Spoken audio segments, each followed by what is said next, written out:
Welcome to the College of Wealth podcast, the ultimate financial guide to help you understand your financial stresses and how you can build from it. Your lessons won't be in class, and your projects can either save you or earn you money. We host episodes 2 times a week on Tuesdays and Thursdays to help you reach your financial freedom. Now let's get started with your hosts, Owen, Paradis, and William Goulet.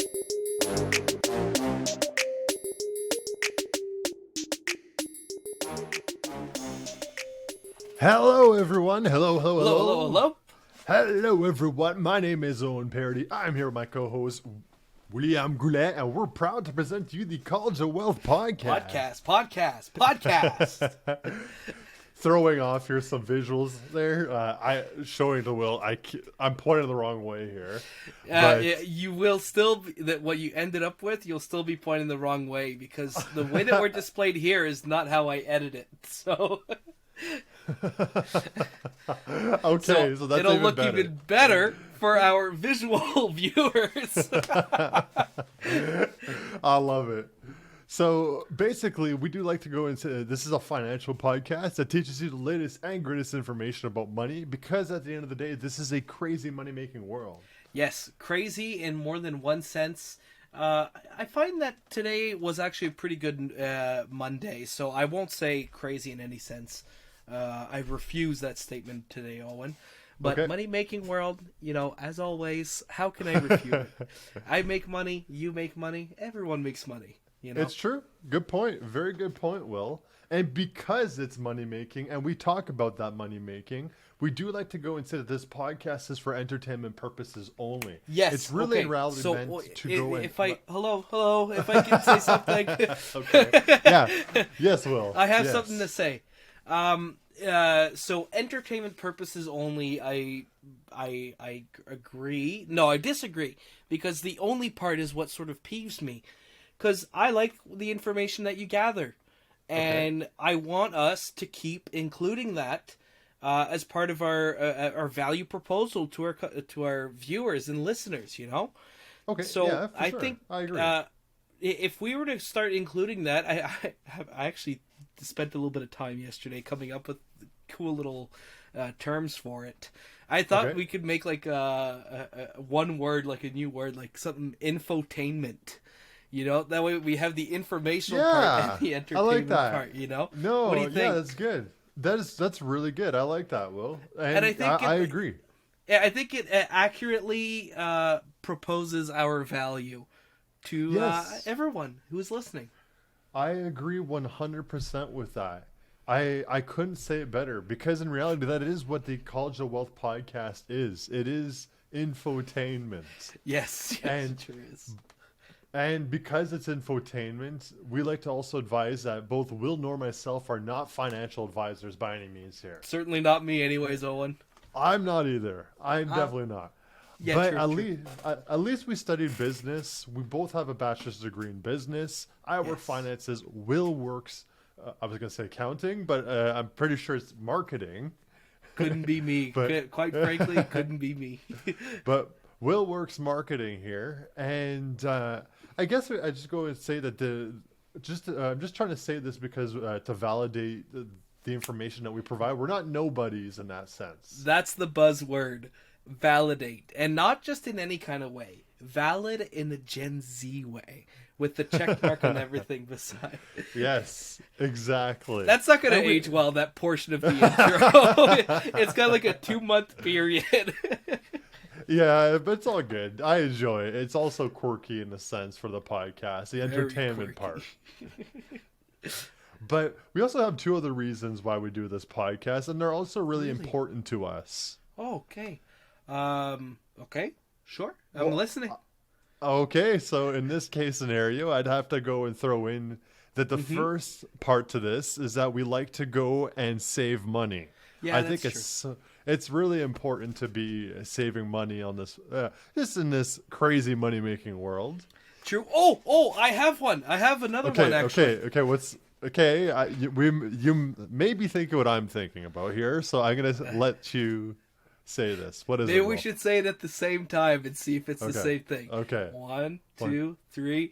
We love to make money. Oh my god. I literally went through because it was way too cringy. I'm there and I'm like, I could just listen. I could see everyone listening or watching just like, what is this? What is this? Fair enough. Fair enough. I tried something new. It didn't. Maybe it worked. We'll see. We'll see what people think. We'll see what people think. But if you'd like to go and let us know on Apple or on Spotify. If you give us a 5-star review, maybe do so. Go check us out on YouTube. It'd be greatly appreciated. Give us a comment if you like that or not.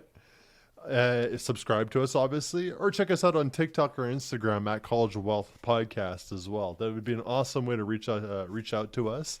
A lot of different ways to see our content. Keep watching, keep entertaining, keep being engaged, keep commenting, keep liking. You know how to do it. Yes, exactly. So without further ado, we got to go and hop into our 131st episode. Right on. And I wasn't sure if we had an episode like this, so I actually literally went through every single episode to make sure that we didn't cover this. What are we talking about, Owen? I still don't know. And it's how not to buy a property. Oh, how not to buy one. Yes. Okay. So we're going to be talking about 4 different segments here, 4 different traits that you should not be doing, like things that you shouldn't be doing when you're looking to purchase a property. Okay. Yeah, that's good to know. They're really important. It's really important to go and do these kinds of things. Like, it's important not to do these things. Don't do them. Yeah. Because it can cost you hundreds, if not thousands of dollars if you don't do so, or you may lose out on a property entirely. Well, similar to how people are saying your money's made when you purchased, your money can also be lost when you purchase. So yes, yeah, exactly. Don't do these things. But of course, those are the segments. We also have stats at the start of it. Statman, of course. We always have to start with some statistics here. Yes. And our first one, we had to go and talk about the Canadian housing market. Mm-hmm. And in the last few months, we've been seeing a decline in, I guess you could say, in the housing market in Canada and United States. Sure. What percentage of markets in Canada fell in prices between August and September of this year? What percent fell, or what did the market fall by? Like, how many markets, like what percentage of housing markets in Canada fell? 83%. 60%. Oh, okay, that's better than I thought. So oddly enough, the city that I live in actually has been fairly stagnant at where it was. It's nowhere near its peak. Boo. But it's down around $50,000, and it's been fairly stagnant for the last few months. So people who bought 2-3 years ago, they might have been just in a new normal for the region, So good point. Very good point. Our second stat: what is the average sale price of a home? This is a question we ask many times over the months. Yes, but it always changes. In Canada, yeah. $630,000. That was a really, really good guess. Really? It's $640,000. Amazing. Amazing. In Ontario's housing price right now, like the average Ontario home, if I'm not mistaken, I'd have to go and check, it is around that as well. Amazing.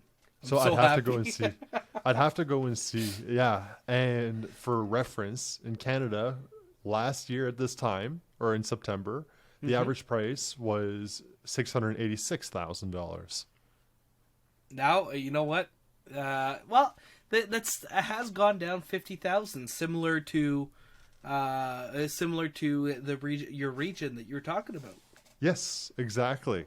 Interesting. Now, this is going to be an interesting fact because, like I said, 60% of housing markets have gone down from August to September. But year over year, there has been some markets that have been actually positive. Okay, that have gained in value. Yes, so Ontario's market has actually gone down 6.6% year over year. Okay. So from basically what that means is from September 2021 to September 2022, it has gone down 6.6%. Interesting. Now, to our American listeners, I know this is more Canadian oriented for this for the stats. There's going to be a fun fact in this that's not Canadian centered, and all the information afterwards is not centered towards Canadians. It's for everyone. I was about to say, well, too bad. No. But in this case, what ends up happening, there is one province that has actually gone up 15.2% year over year. Would you like to take a guess which province that is? I will go and give you $5 if you can guess this. Okay. So I'm going to go with a wild one then. Let's go for Nova Scotia. You're in the right area. Prince Edward Island. Oh, I was so close. Everything in my head said to go with Prince Edward Island. Your lips kind of were about to say Prince, and then I was like, come on, say it. Yeah. And you're like, Nova Scotia. I was like, no. Yeah, I hate money, Owen. Why would I want $5? But I'm saying this as a surprising stat because for our American listeners again as well, Prince Edward Island is a tiny little island in Canada, which is I don't even know if it's as big as Rhode Island. Oh, I wouldn't know. I would think it's smaller, but it's a very, very small population. Yeah, but it's its whole province, so Yeah, it's its own province. That's somehow, but props to PEI in that case. Yeah. Last but not least, our last stat: what percentage of millionaires are actually build their fortune through real estate? Wow. 20%.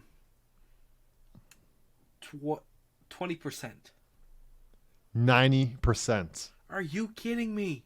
90% of millionaires are built their fortunes through real estate. Are you kidding me right now? That's so crazy. You cannot expand land. There's only so much land that you can that's out there.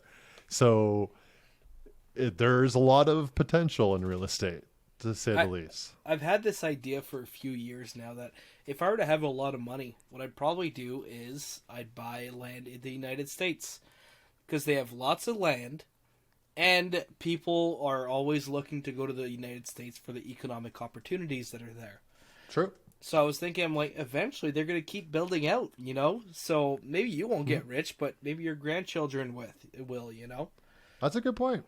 I like that. That's a good point.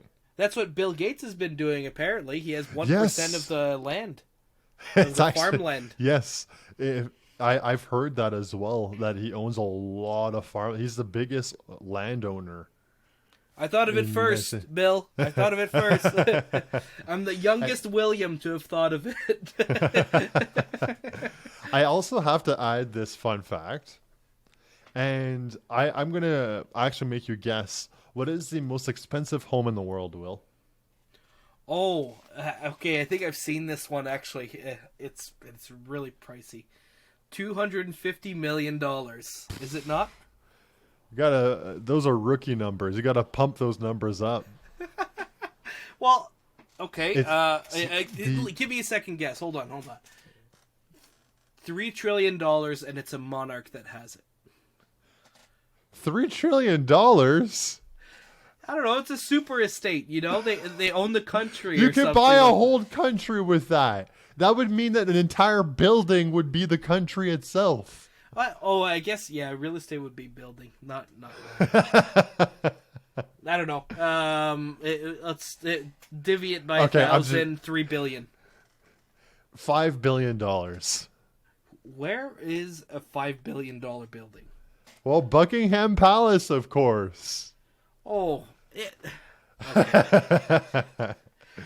I thought everyone in the world would just call that priceless. People love to say priceless. Well, so the most expensive home in the world is Buckingham Palace at $5 billion. It's actually 5 times more expensive than the second most expensive home in the world. I didn't look this up, but it's worth $1 billion. So it's significantly more expensive. It is over 828,000 square feet. Yeah. Has over 775 rooms in it. Ooh. Has a 40-acre garden, which is all maintained, by the way. It's not just blank grass or trees. Yeah, yeah. And has over 600 staff continuously working to maintain the property itself. That is so crazy, man. I bet you $5 billion. $5 billion's a lot of money, but I bet you that it's somewhat understated still. But it's perfectly located, in London. So, yes, fair enough. I get it.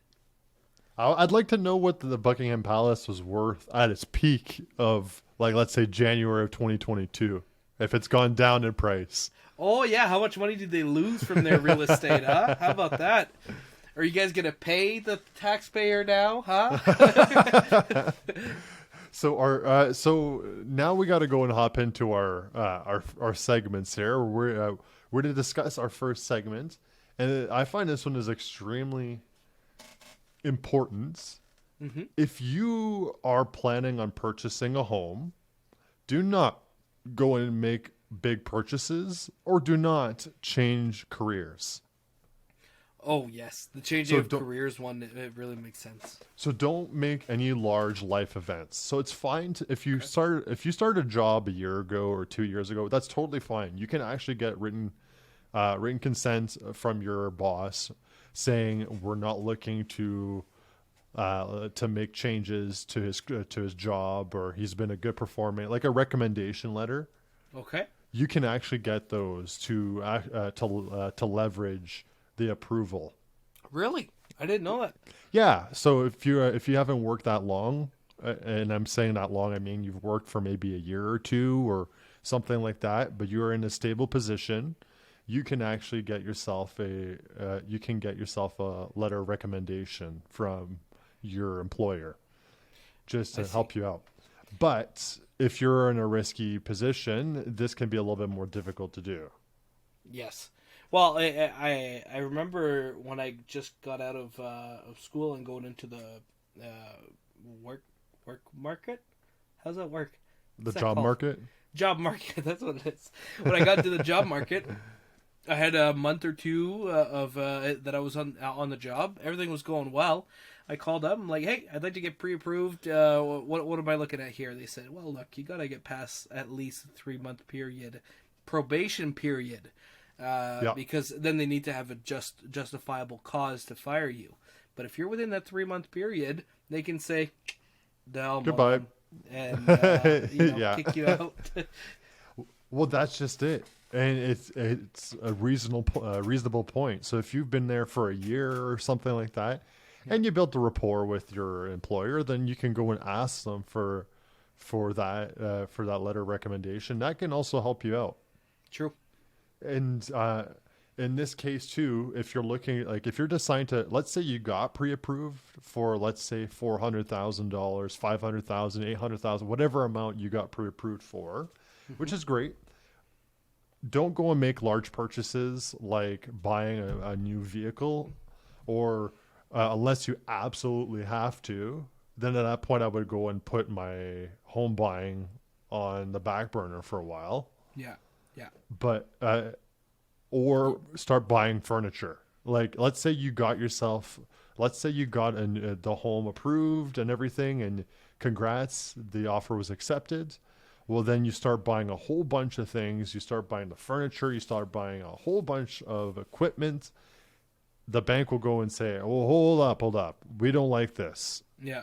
We're not giving you the money." And it's a red flag for them, especially if you're starting to borrow to get all that furniture, right?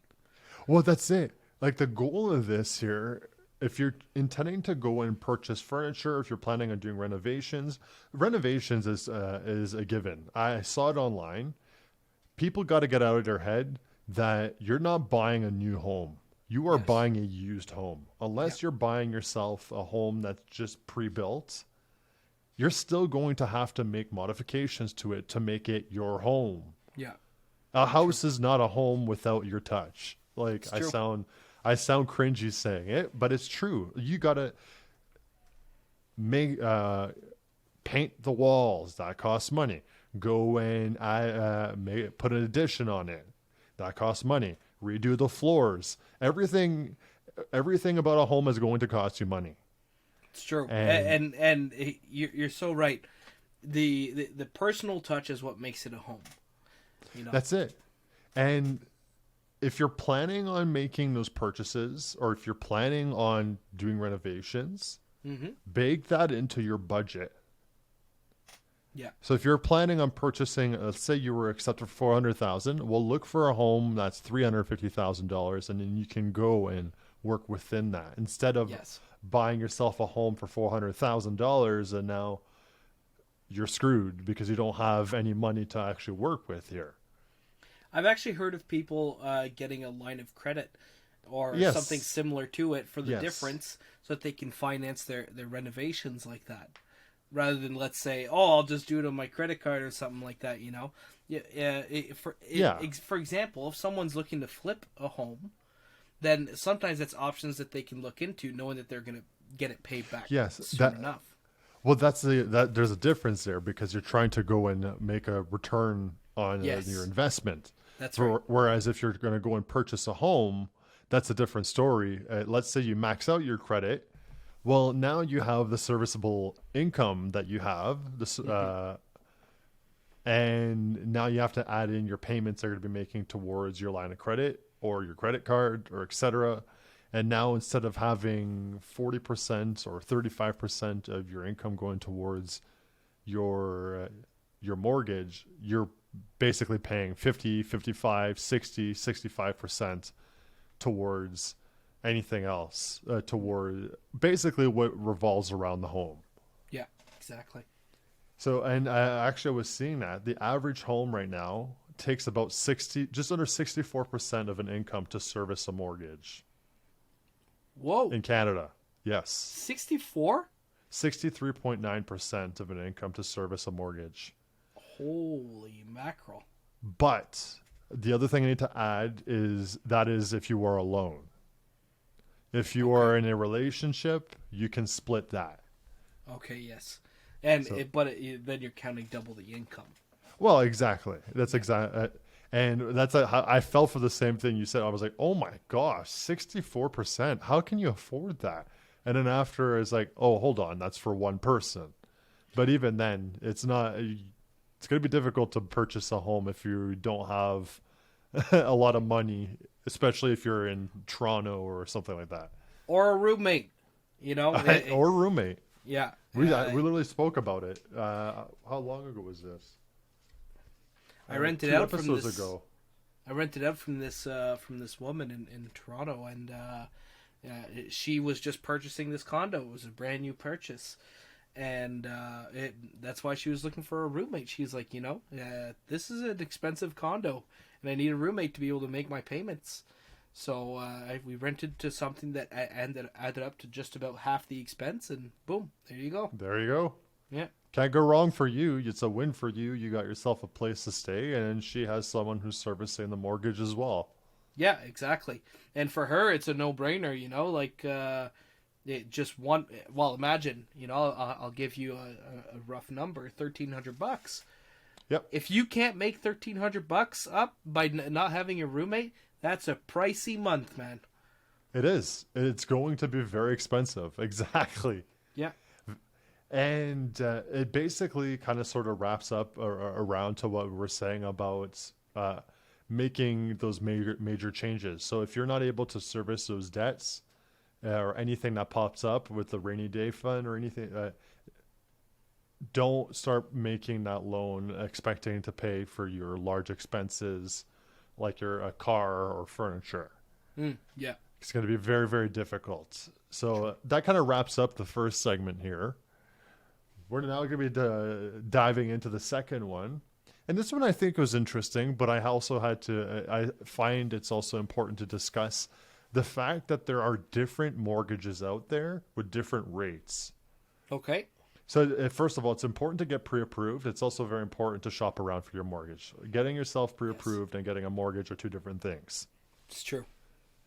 And I have to say, like, I have quite a bit of information about this kind of stuff later on.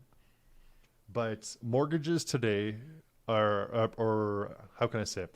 If you're looking for a home and you actually found that perfect home, it's not as critical as it was 6 months ago, a year and a half ago. But it's going to take time to get pre-approved or to get approval of the loan itself. Okay. It's gonna take time. It's not going to be done instantly. Like, okay. if you want to, let's say you're not pre-approved and you want to apply for a loan, it's going to take a few days. It can take up to a week. Oh, yes. Okay. So you can't just get it on a dime and make an offer and expect it to be able to close really quick. Exactly. Right. If you are pre-approved, on the other hand, it's like, hey, we looked at all your background. You're good to go for $450,000. We're perfectly fine with this, and this house is $380,000. Great. We can go and get you approved for this right now. And it may take a day or two, but it's a lot better than a week. Yes. And if you found that home that's supposed to be your home that you really absolutely love, and you're not pre-approved, that can take quite some time. Honestly. And that's why they say, a lot of real estate agents will ask you, they'll say, are you pre-approved? And if you say no, a lot of times maybe they just won't respond to you, which I personally think is not good practice. You know, you're in a business here. But it's that first step. If you're serious about shopping around, you got to do that. Which actually, exactly it. I want to bring in the quote of the day for this, which, if you remember this week, is Neil Armstrong. Yes. And this here's relevant to the pre-approval process. This is a very famous quote. Here we go. He says, "One small step for man, one giant leap for mankind." Now, I can tie this in together. Getting pre-approved is actually not that difficult. You know, you need to provide some basic information, and then you have your pre-approval, and you're in. And all of a sudden, you can start talking to all these people and say, "Oh yeah, I'm pre-approved. You know your boundaries." And what's that giant step for mankind? How does it compare? You're in the realm. You're able to actually start shopping around for whatever you need. You know your parameters, your criteria, and you're in the game. So your long-term, your big goal, your big step is purchasing a home. Your small step, getting pre-approved. Okay. Just say, yes, okay, I'll take that, okay. Moving on. I was going to say that large step was right up to the moon on that stretch. Yes, that was a stretch the distance of the moon. But it was nice. I liked it. It's all good. We'll take it. Yes. We'll leave it. Okay was a great summary. But moving forward here. Yes, please. Houses, even though that bidding wars aren't as common as what they were a year ago or 6 months ago, they're still showing up. I'm still seeing houses that are, like, even around here, that are being put up on the market for less than asking price, specifically to try and get a bidding war. What do you mean getting put up on the market for less than asking price? Less than market value. Sorry. Oh, okay, gotcha. Yes. So yes, they're risking not getting an offer. So actually, I literally saw a house that was on for sale for $300,000 or $298, and then people were questioning because they saw it on the market again for $350,000 or $360,000. Everyone said, wasn't it on the market for $298? And the real estate agent had to go and say, we apologize. They were taking offers. They were taking offers the last time, and nobody put in a reasonable offer. So now they're putting in their asking price. Yeah, that is a tough justification, man. Yeah, imagine having to put it up a second time for even more expensive when people are still looking at houses. If I were the owner of that place, I'd say, sorry, we got to change real estate agents, and because then you have your cover story, Yeah. But it's true, though. There are still houses that are going up for sale and selling really quick.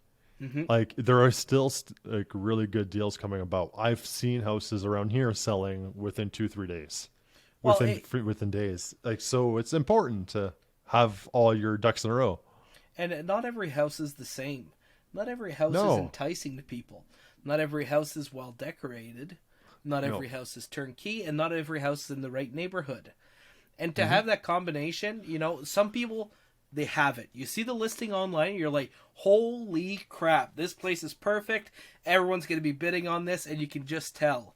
And yes. Oh, yes. in 2021, you could get away with a bidding war for something that might have been subpar. But nowadays, you're running a risk. It is a risk. But even then, as a buyer, it's important to make sure that you're pre-approved in that case. One small step. Exactly. But here's something very interesting. Now that we were talking about pre-approval, we have to talk about mortgages as well. Mm-hmm. Although mortgages have high interest rates, you could look around for different interest rates that are available. You'd be pleasantly surprised that there's quite a variety of interest rates out there. Yep. And if you're able to get 0.5% off, or even 0.25% off of the interest rate that's offered, you could save hundreds of dollars. Yeah. A month, and that's thousands of dollars over the years. It's true, and it could be. It can also be up to, tens, not tens, but like let's say up to $10,000. Yeah. Over the lifetime of a loan, let's say. Mm-hmm. So but shop around. Yeah, shop around. Sorry, I didn't mean to cut you off there, but I think we were both going to say the same thing. and you can sometimes even get people to start competing with each other and say, yes. "Oh, well, isn't that interesting? I was seeing something here, and they were offering for 0.5 under prime." Yeah. Well, we do have something. It's a specialized product, but we do 0.6 under prime. Okay. Just a heads up, they won't offer under prime. FYI. What do you mean? For variable, they might. Under prime? Mm-hmm. So that's the overnight rate, 3.25. We're at 7% right now. Okay. Well, sorry. Maybe the banking prime. Okay. Yes, I'm thinking of the overnight rate. Sorry about that. Yeah, 7% is the fixed rate, I believe. That I'm thinking with PMI in that case there, but it's like 5 to 6%. But you're right. You're gonna get not bidding wars, but they can offer competitive rates because of that. Exactly, and that's the case for everything. The perfect example is, let's say you're trying to get a new furnace in, you get a quote, you get a part number, and you see that furnace, you're like, hey, you call up the guy, you say, hey, I was looking online for this exact furnace, you have it listed here for $10K, and it's getting sold here for $6K, just on Google Shopping. So am I getting a bad deal, or are you? And then a lot of times they're like, well, we have to make some money, but they might be able to bring down the price to something more reasonable. Yeah, it's true. And actually, a tidbit of information that I discovered. This happens sometimes, this can happen, but mortgage brokerages tend to have better rates than big banks. Tend to. True. So they specialize in that kind of stuff. So they can go and give more competitive pricing. So go and check those mortgage brokerages or mortgage brokers to see what they offer. And sometimes it's best to just call up 3 to 5 different businesses or institutions to see what they have to do. Like, maybe you'll see it online, but go and check to see if that's the best they can do. Yeah, and with brokerages, sometimes if you think you might not be able to qualify under the big banks, sometimes the brokerages can pull some strings together and help you qualify. Yeah. So, it's not just to get a better rate. It's also sometimes if you can qualify, or maybe if you need a higher amount. Although you should watch out not to overcommit. Yes. Very well said, sir. Very well said. Thank you. Thank you. Now that we have this covered, this one I like a lot. This is our third segment, and it's about skipping a home inspection. It's important not to skip a home inspection.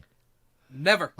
Don't like, and especially like if the homeowner is furnishing the home inspection, I would still manage to get my own inspector. Yes, no doubt. And I'm not saying that home inspectors are sketchy, but especially it's a bit of a yellow flag. It's like you don't know what happened behind closed doors in those cases. Follow the money. Who's paying that guy? Yeah. Why are you the one paying for that person? Yeah. And the other thing is an inspector will be able to see behind the stage. So a lot of homes are very well staged nowadays, and they can hide the issues. And actually, oddly enough, like there's a property just down the street from us. They used aerial footage of it. Like it's got trees and everything. It's like, oh, wow. They didn't show photos inside of it, but then you get close to it. And the house itself is, I kid you not, no more than one bedroom. Oh, wow. Okay. It is probably a 450 to 600 square foot house. Interesting. I would say 600 square foot house. Somehow it's done, but it's not a condo. It's a house. But with an inspector, they can go and see things. I've known a friend of mine who's been looking at homes, and they put in an offer that was accepted pending inspection. Yeah. The inspector went in, and the inspector found out that there's foundational problems with this home. That is a huge red flag. Yeah. Thousands, tens of thousands of dollars. Oh, yes. Exactly. And it kind of brings us to our second point here. And if you are planning on maxing out your credit or your available credit, and you don't have any, and these issues end up arising because you didn't have home inspection, you're SOL. Like, you are screwed. Yep. You are not going to be able to go and get more funding. You're not going to get $40,000-$50,000 or to get a new foundation. Your house won't even pass safety. Yeah, you might not get insured. Yeah, you might not get insured. Exactly. And that's even worse. Sometimes banks will make it as one of their conditions that they won't fund you unless you're able to get insurance, which is why it's important usually to put conditions, things like home inspection's a classic one, and funding and insurance are two classic conditions to put in. Two backups. Like, yeah, it's in a way it's annoying to say, oh, I got to get insurance and stuff like that. But in a way, it also backs you up for those safety measures when you're purchasing the property itself. Yeah, my family, whenever they did something like that, the real estate agent would say, do you want to put insurance? Because financing is the same thing. Like, well, put it in if it's the same thing. It doesn't matter. It doesn't hurt anyone, you know? Yeah, exactly. And actually, I have to add these two stats that I found about this. Yeah. 46% of buyers have reported that they actually used home inspection reports to negotiate a lower price. Oh, true. This is actually according to Porch.com, a Porch study. But, and then the second stat is 86% of buyers who used a home inspector said that the inspector themselves identified at least one problem. Yeah, exactly. And that enough can repay the fee of the inspector. Oh, yeah. Like, yeah, it sucks. You're going to have to pay $400, $500, $600 to go and get the inspector. It really sucks. Yeah. But I'd much rather spend $500 than to be at home and figure out that the home is not weatherproof and it's flood prone, or if it's got a bad foundation or outdated electrical, and the insurance doesn't want to insure us unless we fix it. Yeah, exactly. And that's one of the things, and I can't recommend enough. Ben Mala on YouTube has a lot of stuff on this where he flipped a mansion. And now he had a qualified buyer that put in an offer, and the buyer is saying, okay, look, we won't get insured unless we have this, and this done. So because of the inspection, they sent back a report of all the items they want done. Yep. And they said, if we do this, then we'll close on the deal. Because they got all that work done for free on the expense of the seller. So that's an opportunity for you. So if it's not getting the done work for free, like you said, you can go back and renege on the deal. Yes. Get a lower price. Exactly. Very well said. Well, I feel like I say that so many times, but you do say a lot of good things, especially when it comes to real estate. Victory. So our last segment here, this one I think is actually important. And I was talking about this to one of my good friends this weekend and the last few weekends, because my girlfriend and I have been saving up for a home to get ourselves our own duplex. Congrats. Well, It's exciting. It is exciting. It really is. And basically, we were talking about closing costs. And a lot of people save up for a down and solely the down, and that's all they put in.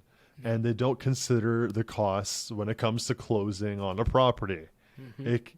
And they say most closing costs range from 1.5% to 4% of the purchase price. Ooh. And it cannot be added on the mortgage itself. True. Yep. You're paying out of pocket for that 1.5. So if let's say 4% of, I don't know, 4% of $100,000, that's $4,000.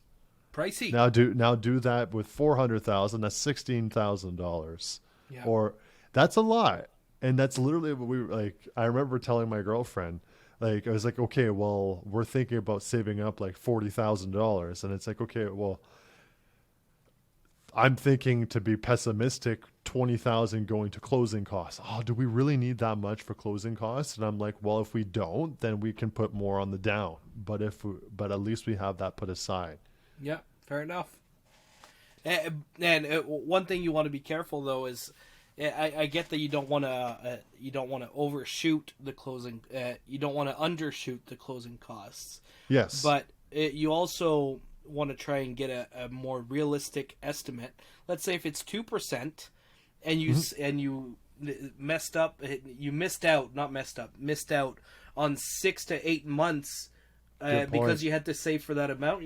Sometimes you just want to be flexible a little bit too. Oh yes, it's a really good point. And actually, it was just something that we were discussing prior with a friend of ours, saying, yeah, our goal is to maybe be looking in the end of summer of 2024 for properties. It's like, okay, well, but that's just loose-ended. Of course. I imagine you're still looking today, Oh, yes. And if you spot a deal, you go on your end, do the math. Does it work out? It could work out. Let's dig into it, Yeah, exactly. And a lot of people also don't consider all the costs along with it. So what exactly does do the closing costs entail? And so the first thing is like land transfer tax. If you're a first time buyer, then the land transfer tax does not apply to you. It's waived in Canada. There could be land survey fees. There could be mortgage insurance fees. There could be legal fees, property insurance, adjustment fees as well. And it could really, really hinder your budget. And if you're not taking into account that budget, then you may be missing out on that 5% down. Did you include lawyer fees? Well, yes, actually. Yeah. Well, legal fees. Oh yeah, legal fees, title insurance fees.